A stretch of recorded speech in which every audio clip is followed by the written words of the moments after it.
안녕하세요. 강주시 노인복지관입니다. 오늘은 자원봉사에 대해서 알아보려고 합니다. 함께 해주셔서 감사합니다. 그럼 출발해 볼까요? 사람들이 자원봉사는 좋은 거래.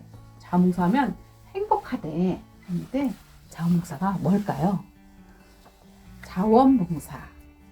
한자를 풀이해보면 스스로 자, 원할 원, 받들 봉, 섬길 사. 한자 뜻 그대로 스스로 원해서 받들고 섬기는 것을 말합니다. 이 자원봉사에는 4가지 특성이 있는데요. 모든 사람이 함께 나누는 공익성, 누가 시켜서가 아니고 내가 하고 싶어서 스스로 행동하는 자발성, 한 번, 2번이 아니고 6개월에서 1년 이상 활동하는 지속성, 대가를 바라지 않는 무보수성이 있습니다.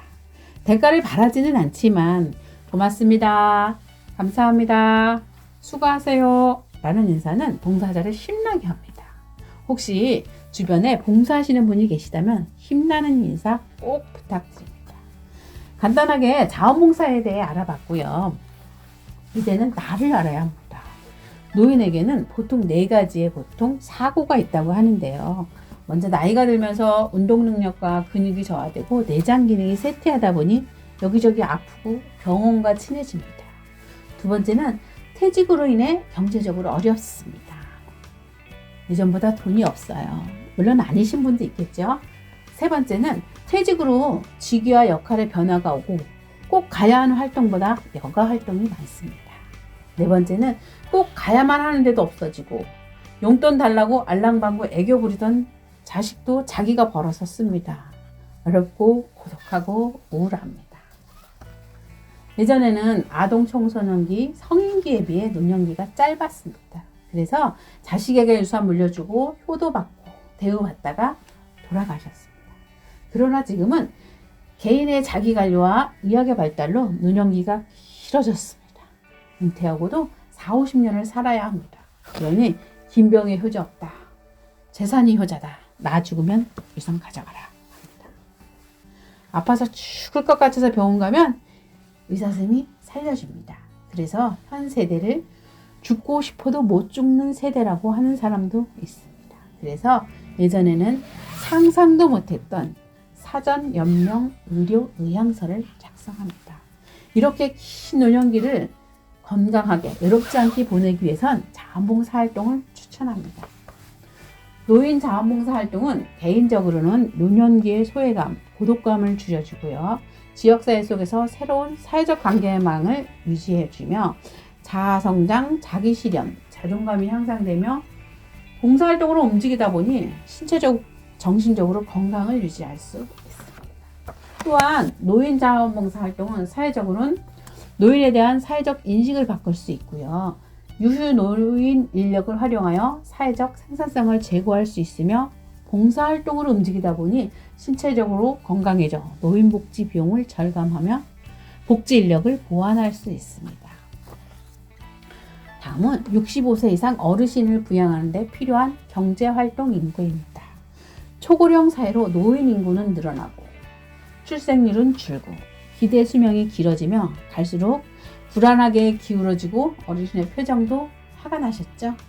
여기에 노인 자원봉사의 힘을 보태면 다시 평형을 유지할 수 있지 않을까요? 노인 자원봉사, 선배 시민으로서의 활동 꼭 필요합니다.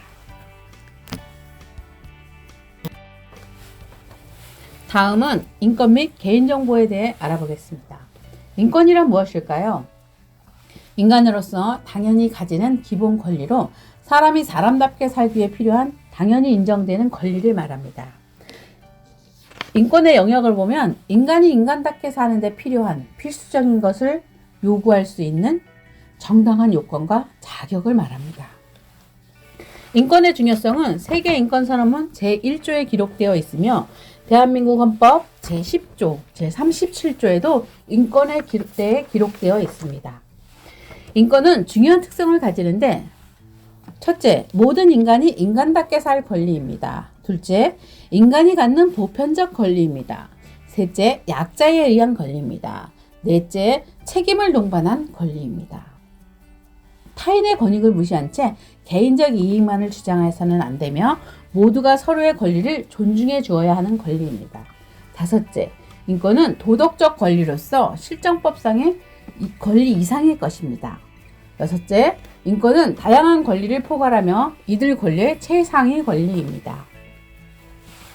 인권이 중요시되면서 인권 감수성이 중요시되는데요. 인권 감수성은 일상생활에서 만나는 다양한 상황이나 사건에 대하여 인권적인 요소를 발견하고 적용하면서 인권 문제의 차원에서 해결하려는 노력, 능력을 말합니다. 인권 감수성은 무심코 지나치기 쉬운 생활 속 차별 문화를 발견하고 인식하게 되는데요. 다음 안내 표지판을 보고 느낀 점을 말해보도록 하세요.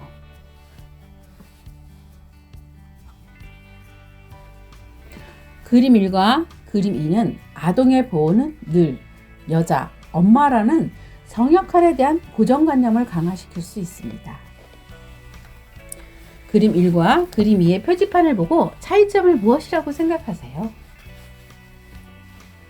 그림 1은 뒤에서 휠체어를 끌어줘야 이동할 수 있는 등 도움의 대상인 장애인 이미지와 그림 2는 스스로 휠체어를 통해 이동할 수 있는 능동적인 장애인 이미지입니다. 늘 도움의 대상으로만 장애인을 바라보는 편견에 대해 생각하고 요즘은 그림 2를 많이 사용합니다. 다음은 우리가 아는 늑대와 양치기 소년입니다. 거짓말하면 안 된다는 교훈을 주는 동화로 기억하는데 인권 감수성을 가지고 보면 거짓말하지 말자로 끝맺음을 하는 것은 개인만 바라본 결과이고 구조적으로 들어가면 얼마나 심심했을까요? 무료함을 달래기 위해 거짓과 사람을 만나고 싶었던 소년. 누구라도 외로울 수 있다. 거짓말을 할 수밖에 없는 외로운 근무 환경을 바꿔보자로 인권 감수성을 가지고 생각할 수 있을 것 같습니다. 이러한 인권 감수성을 높이려면 인권이 무엇인지 알아야 합니다. 역지사지, 입장 바꿔 생각해야 합니다. 어느 관점으로 바라볼 것인가 바라보는 방향을 바꿔야 합니다. 끊임없이 자신을 성찰해야 합니다. 인권, 사람은 존재하는 것만으로 가치가 있습니다. 다음은 개인정보입니다. 개인정보는 개인에 대한 정보로 특정한 개인을 알 수 있는 모든 정보를 말합니다. 개인정보에는 해당 정보만으로 누군지 알 수 있는 주민등록번호, 운전면허번호, 외국인 등록번호, 여권번호 등 고유 식별번호와 두 가지 이상이 결합하여 특정 개인을 알아볼 수 있는 이름, 생년월일, 학교, 이메일 주소, 카드번호, 계좌번호 등이 있습니다. 모두 개인정보입니다. 개인정보란 중요한 정보이기 때문에 우리나라 관련 헌법, 정보통신망법, 개인정보법, 신용정보법, 위치정보법 등에서 보호하고 있습니다. 따라서 개인정보를 함부로 이용하거나 악용하여 사용할 경우 처벌을 받을 수 있다는 것 기억하세요. 개인정보 침해에 따른 피해로는 개인적으로는 명의도용, 보이스피싱에 의한 금전적 손해 등 각종 범죄에 노출될 수 있으며 기업이나 국가에서는 이미지 실추, 신뢰성 하락, 브랜드 하락 등 큰 타격을 받을 수 있습니다. 이러한 개인정보 피해를 방지하려면 10계명이 있는데요. 먼저 개인정보 처리 방침 및 이용 약관 꼼꼼히 살피기. 두 번째, 비밀번호는 문자와 숫자로 8자리 이상 하기. 세 번째, 비밀번호는 주기적으로 변경하기. 네 번째, 회원가입은 주민번호 대신 IP 주소를 사용한다. 다섯 번째, 명의도용 확인 서비스 이용하여 가입 정보 확인하기. 여섯 번째, 개인정보는 친구와도 공유 안 하기. 일곱 번째, P2P 공유 폴더에 개인정보 저장하지 않기. 여덟 번째, 금융거래 등은 PC방에서 이용하지 않기. 아홉 번째, 출처 불분명한 자료는 다운로드 금지하기. 열 번째, 개인정보 침해 신고 적극 활용하기. 잘 기억하시나요? 존재만으로 가치가 있는 나. 개인정보 보호를 통해 나를 잘 지키셨으면 좋겠습니다. 오늘 교육은 여기까지입니다. 감사합니다.